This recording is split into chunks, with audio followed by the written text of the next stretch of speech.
श्री स्वामी समर्थ. कमला एकादशी बघा, 27 तारखेला बुधवारी कमला एकादशी आहे आणि कमला या नावातच अर्थ लपलेला आहे. कमला हे श्री महालक्ष्मीचं दुसरं नाव आहे आणि ही एकादशी केल्याने आपल्याला श्री महाविष्णूंचाच नाही तर आपल्याला श्री महालक्ष्मीचा देखील वरद हस्त मिळतो आणि त्यांचा आशीर्वाद मिळतो. बघा, ही कमला एकादशी जी आहे फक्त 3 वर्षातून एकदाच येत असते, कारण 3 वर्षातून एकदा हा पुरुषोत्तम मास म्हणजे अधिक मास देखील येत असतो आणि या महिन्यातच ही कमला एकादशी येते आणि हा खूप दुर्मिळ योग आहे. कारण कमला एकादशीच्या दिवशी व्यतिपात योग देखील आहे आणि व्यतिपात योग हा 1000 अमावस्येच्या बरोबरीने असतो. जेवढ्या आपण अमावस्येच्या दिवशी पुण्य दान कर्म जप तप करतो तेवढ्या आपण एका दिवशी म्हणजे या एकादशीच्या दिवशी आपल्याला अक्षय पुण्य प्राप्त होत असते, कारण या दिवशी व्यतिपात देखील आहे आणि कमला एकादशी आहे, त्यातली त्यात आहे पुरुषोत्तम मास. बघा, सगळ्यात महत्त्वाचं आहे आपल्याला या दिवशी काय करायचं आहे किंवा कोणते उपाय करायचे आहेत किंवा आपल्याला पारण वेळ काय दिलेली आहे किंवा या दिवशी उपवास कसा करायचा आहे, दशमी कधी आहे, एकादशी कधी आहे आणि द्वादशी कधी आहे, मग या दिवशी काय करायचे किंवा कोणत्या गोष्टी टाळायच्या आहेत याबद्दल सगळी माहिती आज आपण पाहणार आहोत. व्हिडिओ शेवटपर्यंत बघा. तर बघा, बुधवार 27 मे या दिवशी कमला एकादशी असणार आहे आणि गुरुवारी म्हणजेच दुसऱ्या दिवशी द्वादशी असणार आहे.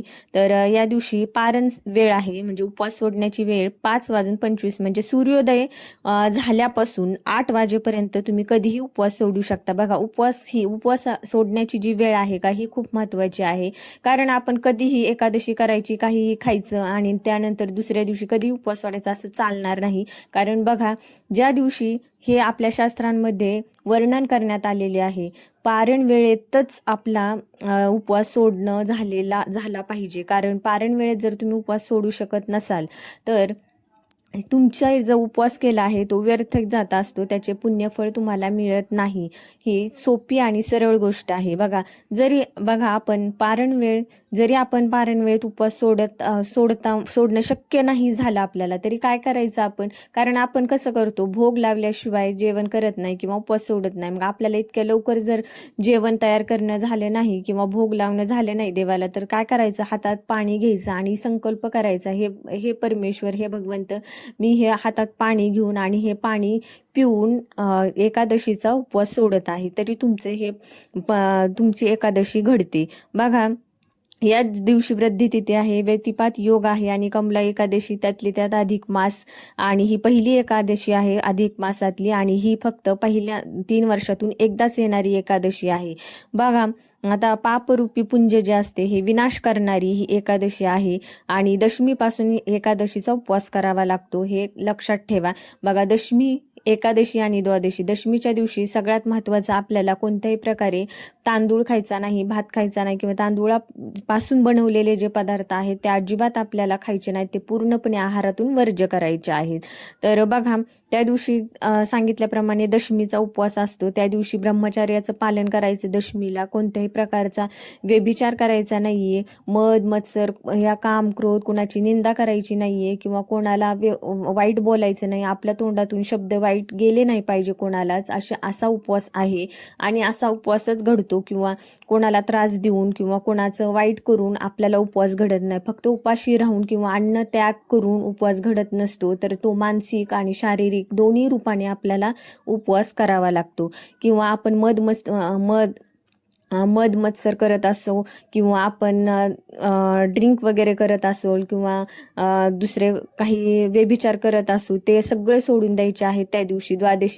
दशमीच्या दिवशी ते कोणत्याही प्रकारचं व्यभिचार करायचा नाहीये आणि सात्विक भोजन जेवायचं आहे. किंवा स्नान करताना बघा, ज्या दिवशी एकादशी आहे त्या दिवशी स्नान करताना आवळ्याचं जे पावडर असते ती आवळ्याची पावडर कोणत्याही दुकानात मिळून जाईल तुम्हाला, ती पावडर आंघोळीच्या पाण्यात आपल्याला टाकायची आहे आणि त्यानंतर आंघोळ करायची आहे आणि आंघोळ करतानाच आवळ्याच्या झाडाला, वृक्षाला प्रणाम करायचा आहे, नमस्कार करायचा आहे. तर बघा, व्यतिपात योग तुम्हाला सांगितल्याप्रमाणे या काळामध्ये सुरुवातीचा जो काळ असतो त्या काळात जर तुम्ही जप तप पुण्य काही सत्कर्म केले तर ते 1,00,000 पटीने तुम्हाला त्याचे अक्षय पुण्य मिळते. आणि त्यानंतर मध्य काळ असतो व्यतिपाताचा, त्या काळात जर तुम्ही जो काही जप तप दान धर्म कराल त्याचे 1 करोड पटीने आपल्याला पुण्य मिळत असते. आणि सगळ्यात जास्त जे आहे ते व्यतिपाताचा जो पतन काळ असतो, म्हणजे व्यतिपाताचा जो काळाची किंवा ते मुहूर्ताची समाप्ती वेळ असते, त्या काळात जर तुम्ही जप तप दान धर्म सत्कर्म केले तर तुम्हाला अक्षय पटीने पुण्य मिळते. म्हणजे ते कधीही न संपणारे जन्मोजन्मी आपल्या सोबत राहणारे पुण्य असते. आपण कितीही जन्म घेतले तरी ते पुण्य आपल्या सोबत राहते. त्याची विनाश कधीच होत नाही, ते सोबत राहते आपल्या.